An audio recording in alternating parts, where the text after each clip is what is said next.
I'm Xanderwood. I make indie games and tutorials on game development. I also play your indie games every week on my channel. Make sure you subscribe and click that bell icon so you never miss a video. Hey guys, welcome back.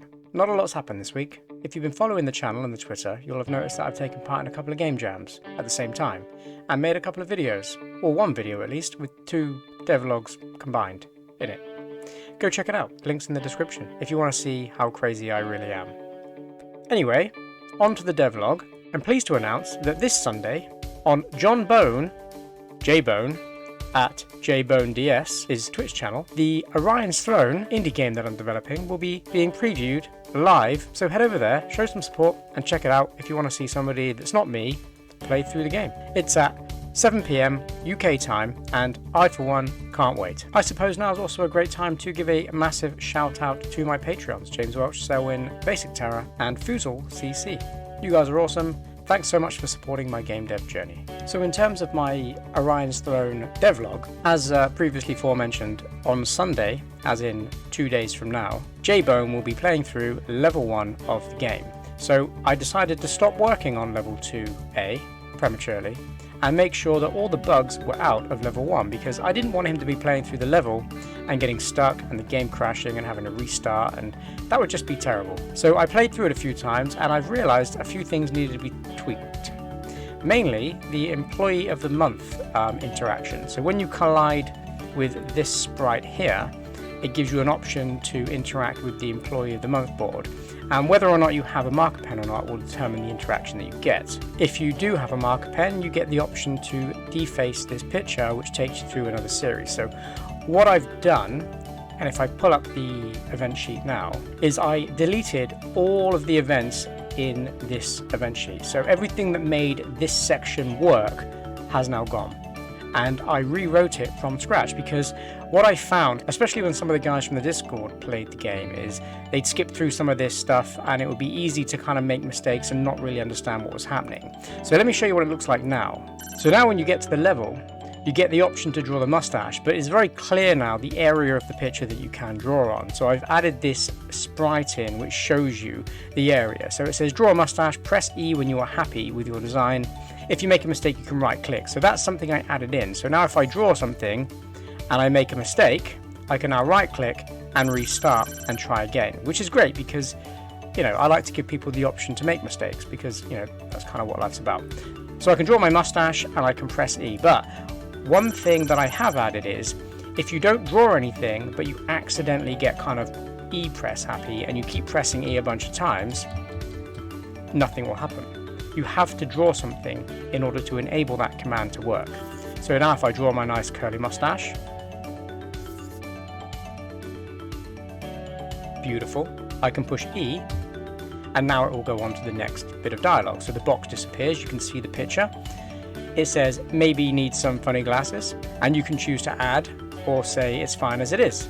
So if I say add, it will now give me a new box around the eyes, and it says draw a funny pair of glasses, press E when you're happy with it. Again, if I push E now, it won't let me skip through the dialogue. I have to draw something in order for that to work. So effectively what's happening is I've slowed down the ability the player has to just mindlessly skip through without reading the instructions. I can push E, gives me the option to add some devil horns. If I say add, I then get a box on the top of the head, so it gives the player a prompt, because before there was no box and people wouldn't read the instructions properly and they would try and draw outside the box up and do their horns when I was saying mustache, and it kind of felt like there was a bug that wouldn't let you draw there, whereas now I feel like I'm very specific in what I want the user to do. Let me know in the comments if you think that's a good idea, or whether you feel that the user should have the free reign to draw pretty much whatever they want on the face. Now I've added everything, it says perfect, it disappears, and I've changed the scene here. So one thing you'll notice is the guard looks different. I wasn't happy at all with the sprite of the guard last time. It just didn't fit with my style of pixel art. I rushed the design just to get something in there. I knew it was placeholder from the beginning, but every time I play through the level it was bugging me. So I've changed the artwork on the guard. He's now got a nice kind of golden visor in a purple suit, and I've changed the sprite, the character sprite, in the bottom left, with where the HUD shows. Moon Racer is now playable in the Employee Lounge. It'll cost you 1 credit to play, but it will take you to the Moon Racer game that I created the mini-series on. You can press enter to play. There's no sound effects on this yet, so I do apologise. But you can race these guys around the track. The only problem is, I've now discovered bugs which cause some of the racing cars to stop at random places, which I need to fix. So I put a failsafe in. You can press escape and you can exit the game whenever you want. So you can play it as long as it works, but it is a work in progress and I will be fixing it. And finally, I just want to reveal that we found a voiceover actress to voice Priya, the main character. Meet Norma from Twitter.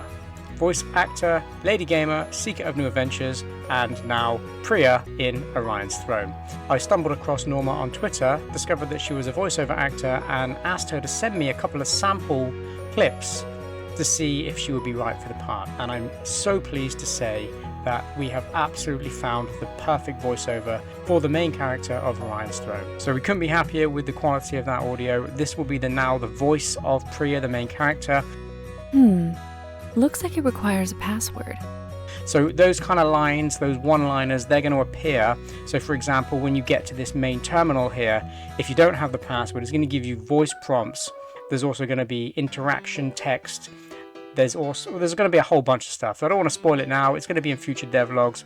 We're in the process at the moment of discussing how many lines we're going to need. Norma's also going to provide the voiceover comms. So at the beginning of the level when the ship is crashing, this is the bit that we're going to get voiced over by the computer system. And obviously Norma's going to provide the voiceover for the AI computer. Guys, thank you so much if you've made it this far. Thanks for supporting the journey. Thanks for paying an interest in this crazy project of Orion's Throne that I'm building with multiple choices and multiple endings and multiple pathways. It is an absolute beast of a game, and I appreciate your support and I appreciate you watching. If you've got any suggestions, feedback, or you'd like to say hi, drop a comment below.